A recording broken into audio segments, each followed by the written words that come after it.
Hello दोस्तों, अब तक आपने मेरे निफ्टी और बैंक निफ्टी के और एचडीएफसी बैंक और बहुत सारे वीडियोस देखे रहेंगे। अब तक मैंने आपको प्रेजेंट किया है 1 hour analysis of the Elliott wave study of the Nifty and bank Nifty. And अब तक आपने देखा रहेगा कि जहां तक हमने निफ्टी और बैंक निफ्टी को प्रेडिक्ट किया है, मोस्टली जैसे बोला था वैसे ही जा रहा है। हमने बैंक निफ्टी निफ्टी में बोला था 18 18 वो हमने टारगेट दिया था और वहां से एक रिवर्सल पॉसिबल था और वहां से उसने रिवर्सल देके वापस ऊपर की तरफ निकल गया है। तो निफ्टी में आगे क्या होगा वो ऑलरेडी मैंने प्रेडिक्ट किया है। वो आप अगर नहीं देखे मेरे वीडियो तो देखिएगा।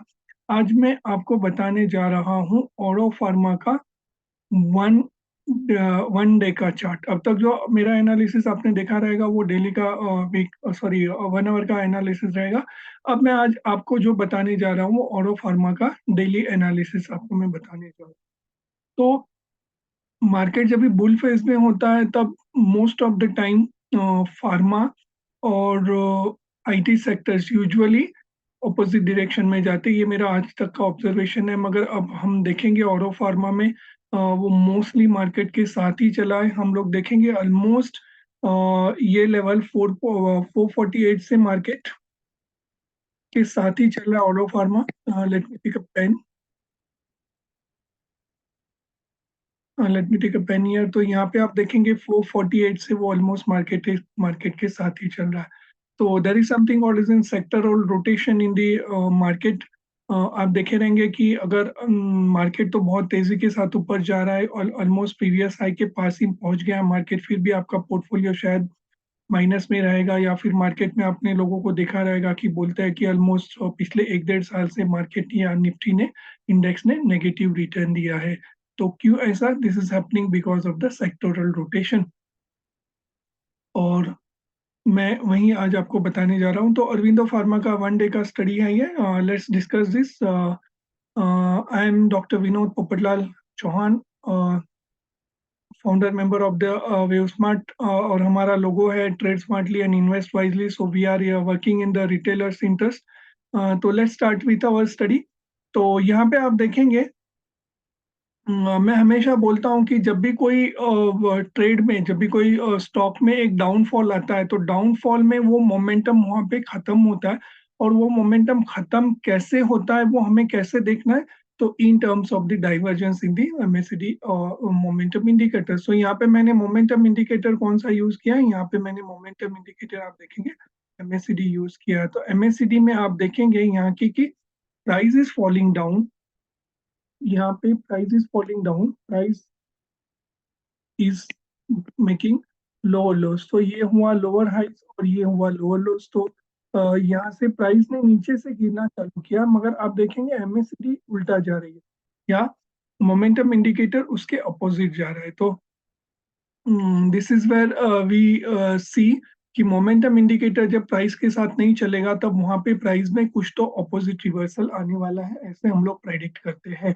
तो ये अपोजिट रिवर्सल आपको कैसे ट्रेड करना है यहाँ पे आप देखेंगे कि मैंने नीचे तो डाइवर्जेंस के लिए ट्रेंड लाइन लगाई है। तो मैं यहाँ पे दो तरह की ट्रेंड लाइन लगा सकता हूँ यहाँ से, या ये पॉइंट की मैं ट्रेंड लाइन लगा सकता हूँ। ये मेरा एक ट्रेंड लाइन हो सकता है और मेरा दूसरा ट्रेंड लाइन हो सकता है ये। तो डाइवर्जेंस के बाद जैसे ही मेरा ट्रेंड लाइन ब्रेक होता है मैं लॉन्ग के लिए यहाँ पे एंट्री ले सकता हूँ। मैं इसको डॉटेड में कन्वर्ट कर देता हूँ ताकि यहाँ पे अपने को वो हैम्पर ना करे। तो यहाँ पे हम लोग देखेंगे ये मैंने दो ट्रेंड लाइन लगाई है। तो दो ट्रेंड लाइन लगाने के बाद जैसे ही वो ट्रेंड लाइन मेरी ब्रेक होती है वहां पे मैंने लॉन्ग के लिए एंट्री ले ली। तो अभी ये मेरा फर्स्ट वेव हो गया। तो फर्स्ट वेव का अभी आप पॉसिबली टारगेट भी निकाल सकते हैं इन terms of the previous move retracement. अगर प्रीवियस मूव का रिट्रेसमेंट देखेंगे तो मोस्ट कॉमनली वो हो सकता है 0.5 या फिर 0.382। तो वहां पे देखेंगे 0.5 या 0.382 रिवर्सल मोस्ट प्रोबेबली हो सकता है। तो यहाँ पे 0.382 और 0.5 हम लोग दोनों लगा सकते हैं। तो अभी हम लोग देखेंगे, आप यहाँ पे देख रहे हैं कि ऑलमोस्ट प्रीवियस जो स्विंग है उसका 0.5 वो चला गया और 0.5 जाने के बाद उसने बहुत अच्छे से वहां पे एक रिवर्सल का साइन दिया जो वेव टू की तरफ मूव किया। जो वेव टू की तरफ मूव करने के बाद वेव 2 की तरफ मूव करने के बाद आप देखेंगे यहाँ पे मेरा वेव 1 कंप्लीट हो गया और वहाँ पे वेव 2 गया और वेव 2 देखेंगे अब बहुत ब्यूटीफुली जिगजैग करेक्शन में गया है। तो यहाँ जिगजैग करेक्शन को मैं क्या लगाता हूँ हर बार, आपको जैसे पता है कि यहाँ पे मैं अपना डेक्सिलरेशन चैनल लगाता हूँ। तो मोस्ट प्रोबेबली डेक्सिलरेशन चैनल जैसे ही ब्रेक किया, वहाँ पे मैंने थर्ड वेव के लिए एंट्री ले ली, या फिर मोस्ट कॉमनली आप जो देख रहे हैं यहाँ पे, ये जो ग्रीन चैनल में इसका कलर चेंज कर देता हूँ, आप जो ग्रीन चैनल देख रहे हैं वो है बेस चैनल। मगर यहाँ हालांकि आपका वेव 2.382 गया है, इसलिए यहाँ पे ब्रेक चैनल होने को बहुत टाइम लग गया। तो ये as of now base channel का गाइडलाइन लेना इस पॉइंट पे ठीक नहीं रहेगा, तो हमने यहाँ पे गाइडलाइन लिया एमएसीडी का और डेक्सेलरेशन चैनल का, फिबोनाची रेशो का और कैंडलस्टिक पैटर्न का। तो हमने यहाँ पे ये चारों गाइडलाइंस लिए लॉन्ग पोजीशन लेने के लिए। और जैसे ही यहाँ पे आप देखेंगे एक अच्छा खासा अपमूव आया, उसने रिटेस्ट किया इस ट्रेंड लाइन को और रिटेस्ट करने के बाद वो ऊपर की तरफ चला गया। तो ऊपर की तरफ वो कितना गया, ऑलमोस्ट 2 रेशो तक गया फिबोनाची के, और वहां पे वो अभी साइडवेज हो गया। तो यहाँ पे आप देखेंगे मेरा थर्ड वेव ऑलमोस्ट एक्सटेंशन में है और ऑलमोस्ट 1 2 3 4 5 लेग्स में जा रहा है। और मोस्ट प्रोबेबली अभी जो मैं रेशियो एक्सपेक्ट कर रहा हूँ वो शायद ऑरो फार्मा में 587 तक मैं एक्सपेक्ट कर रहा हूँ कि वहां पे आ जाएगा। तो अभी इसको मैंने कैसे ट्रेड में कन्वर्ट कर सकता हूँ, ये मेरा रेंज हो गया और ये मेरा रेंज का ब्रेकआउट हो गया। ये मेरा ऑलमोस्ट रेंज हो गया और ये मेरा रेंज जब तक ब्रेक नहीं होगा तब तक मैं ना शॉर्ट ना लॉन्ग के लिए पोजीशन लूंगा। क्योंकि मैं हमेशा बोलता हूँ wave 4 is not an tradable wave. इसका मतलब वेव 4 इतना चॉपी स्लॉपी रहता है कि आप उसमें ट्रेड लेने के बाद या तो पैसा लूज करेंगे या आप थक जाएंगे। तो wave 4 is not a wave where you can trade very nicely. Option sellers usually इसमें पैसा कमा सकते हैं, क्योंकि यहाँ पे आप ऑप्शन सेलिंग करके आपके टारगेट के हिसाब से कुछ बना सकते हैं। मगर as of now wave 4 is not in tradable territory. So यहाँ पे मैं एक्सपेक्ट कर रहा हूँ कि अगर मेरा सबऑर्डिनेट वाला वेव 5 जो यहाँ पे आपको मैं दिखाने जा रहा हूँ, यहाँ सबऑर्डिनेट वाला वेव 4 अगर मेरा पे यहाँ पे कंप्लीट हो के अगर मुझे यहाँ पे कोई रिवर्सल के साइन मिलते हैं, तो मैं सबऑर्डिनेट वाले वेव 5 के लिए राइट करूंगा मूव। और ये मेरा एक पॉसिबिलिटी है। और दूसरा पॉसिबिलिटी है यहाँ पे मेरा मेजर थर्ड कंप्लीट करने के बाद वापस फोर्थ के लिए मार्केट नीचे आएगा। औरो फार्मा का चार्ट में एक्सपेक्ट करता हूँ कि वहां पे एक प्राइस पे मुझे कोई रिवर्सल मिल जाए। अगर ये ऐसे होता है तो अगर ये ऐसे यहाँ पे एक रिवर्सल आके वापस ऊपर जाके ये अगर थर्ड वेव कंप्लीट होता है जो शायद 2.618 की तरफ जाए और वहां से वापस एक जो फोर्थ वेव है उसके लिए अगर रिवर्सल मिलता है, तो वहां पे एक फोर्थ वेव बनेगा और वापस से फोर्थ वेव बनने के बाद वहां पे मैं फिफ्थ के लिए राइड ले सकता हूँ। So as of now subordinate वाला वेव फिफ्थ के लिए मेरे पास एक पॉसिबिलिटी है कि शायद मुझे वो कोई वहां पे ट्रेड मिल जाए, या फिर मेजर फोर के लिए अगर नीचे आता है तो वहां पे शायद कोई शॉर्टिंग पोजीशन मिल जाए। तो यहाँ पे मैं देख रहा हूँ कि ऑलमोस्ट मेरा वेव 2 जो हुआ है रिट्रेस, वो 0.382 तक रिट्रेस हुआ है। 0.382 is an retracement level of wave 2 which is in zigzag correction. So wave 4 most probably अगर wave 2 zigzag में है तो wave 4 most commonly हो सकता है ट्रायंगल करेक्शन में जाए या फिर फ्लैट करेक्शन में जाए। दो में से एक पॉसिबिलिटी है वेव 4 के लिए। तो मोस्ट प्रोबेबली यहाँ पे ऑलमोस्ट अगर हम लोग स्मॉलर टाइम फ्रेम में जाके देखे, मैं आपको स्मॉलर टाइम फ्रेम में लेके जाके भी दिखाऊंगा। 1 आवर चार्ट में जाके मैं आपको लेके जाके दिखाने की कोशिश करता हूँ कि यहाँ पे क्या दिख रहा है मुझे। तो पहले मैं ड्राइंग्स निकाल देता हूँ ताकि आपके लिए आसान हो जाए देखना। तो यहाँ पे मैंने ड्राइंग्स निकाल दिया है। तो आप देखेंगे ऑलमोस्ट बहुत ब्यूटीफुली वेव 3 सबऑर्डिनेट के सबऑर्डिनेट में गया है और वहां पे उसने बहुत ब्यूटीफुल एक्सटेंशन में गया है। तो क्या हो रहा है यहाँ पे, तो यहाँ पे आप देखेंगे बहुत ब्यूटीफुली ये मेरा वेव 1 बना, ये मेरा वेव 1 बना, ये मेरा वेव 2 बना, ये टोटल मेरा वेव 3 बना। और ये देखेंगे तो मैं फ्लैट करेक्शन की जो बात कर रहा हूँ, वो फ्लैट करेक्शन बहुत ब्यूटीफुली आपको यहाँ पे दिख रहा है। वो फ्लैट करेक्शन आप बहुत ब्यूटीफुली देखेंगे आप यहाँ पे एबीसी बन रहा है और उसके बाद हो सकता है कि यहाँ से एक अच्छा खासा मुझे राइड मिले जो जो थर्ड की तरफ चला जाए। तो अब अगर आप देखेंगे तो ये 0 बना, 1 बना, 2 बना, 3 बना, ये 4 बन के ये की तरफ जाएगा ऐसे लग रहा है। ये 1 आवर टाइम फ्रेम में मैंने उसको शॉर्टलिस्ट किया और मैं जो इसके पहले स्टडी दिखा रहा था वो डेली का था। तो अभी आप देखेंगे अगर तो वापस वो सबऑर्डिनेट में गया। तो ये मेरा 1 2 3 4 5 वापस से हो गया। ये मेरा बना 1 2 3 4 5। अगर आप उसको और देखना चाहें तो और बहुत अच्छे से ये 1 2 3 4 5 में ये वापस मेरा बना 1 2 3 4 5। So this is an classical case of the extended third wave. Okay, this is a classical case of the extended third wave.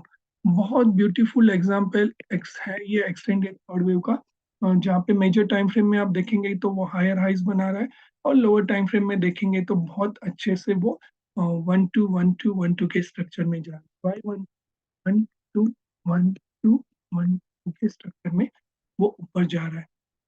तो this extended wave sometimes is also called as an 1 2 1 2 in simple technical analysis. तो बहुत beautifully हम लोग देख रहे हैं कि यहाँ पे अगर जब भी मेरा ये रेंज ब्रेकआउट होगा तो मैं एक्सपेक्ट कर रहा हूँ कि जैसे ही मेरा यहाँ पे रेंज ब्रेकआउट होगा एज ऑफ नाउ अगले कुछ दिनों तक मैं शायद एक्सपेक्ट कर रहा हूँ कि ये एक मूव आए मेरे लिए और जैसे ही ये मेरा रेंज ब्रेकआउट होगा यहाँ से मैं हो सकता है कि मैं सबऑर्डिनेट वाले थर्ड के लिए फिफ्थ के लिए चला जाऊं जहां पे मेरा मेजर थर्ड कंप्लीट होगा और मेजर थर्ड कंप्लीट होने के बाद एक रिवर्सल आके वापस में फाइव के लिए ऊपर जा सकता हूँ।